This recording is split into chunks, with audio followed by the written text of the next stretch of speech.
ನನಗೆ ಎಷ್ಟು ಕಂಫರ್ಟೇಬಲ್ ಆಯಿತು ಅಂದರೆ ಈ ಸಿನಿಮಾ ಮಾಡಬೇಕಾದ್ರೆ ಪ್ರೊಡ್ಯೂಸರ್ಗೂ ಹ್ಯಾಟ್ಸ್ ಆಫ್ ಅಪ್ಪ.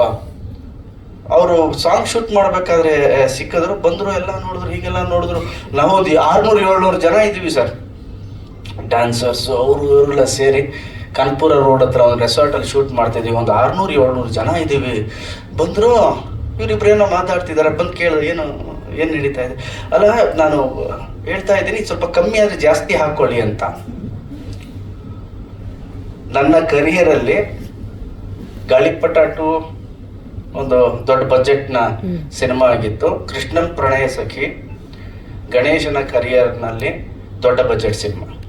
ಅಷ್ಟು ಬಜೆಟ್ ನಮ್ಮ ಮೇಲೆ ಹಾಕಿದ್ದಾರೆ, ಜೊತೆಲಿ ಇಡೀ ತಂಡದ ಮೇಲೆ ಹಾಕಿದ್ದಾರೆ. ಒಬ್ಬ ರಾಜು ಸರ್ ಹೇಳಿದ್ರು, ಅವರಿಂದ ನಾನು ತುಂಬ ಸ್ಕ್ರೀನ್ ಪ್ಲೇಯಲ್ಲಿ ಎಲ್ಲ ತಗೊಂಡ. ಅಲ್ಲ, ಹಾಗಲ್ಲ ಆಗಿದ್ದು. ಕಥೆ ಯಾವ ಥರ ಇತ್ತು, ಸೀನ್ಗಳು ಇವ್ರು ಯಾವ ಥರ ಕೊಡೋರು ನಮಗೆ ಅಂದರೆ, ಅದನ್ನು ನಾವು ಆ ಮಟ್ಟದಿಂದ ಬೇರೆ ಮಟ್ಟಕ್ಕೆ ತೊಗೊಂಡು ಹೋಗಲೇಬೇಕು. ಸೈಲೆಂಟಾಗಿ ಹೇಳೋರು, ಸರ್ ಈ ಥರ ಇದೆ, ನೀವೇನು ಮಾಡ್ತೀರಾ ಅಂತ.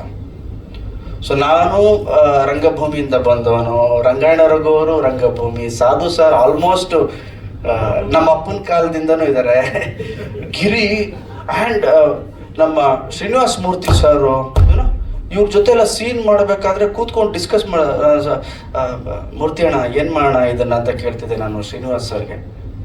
ಅಣ್ಣ ಇದು ಹೀಗಿದೆ ಸೀನು, ಅಣ್ಣ ನಾನು ಈ ಕಡೆ ಬರ್ತೀನಿ, ಅಣ್ಣ ನೀವೇನು ಹೇಳ್ತೀರಿ ಅಂತ.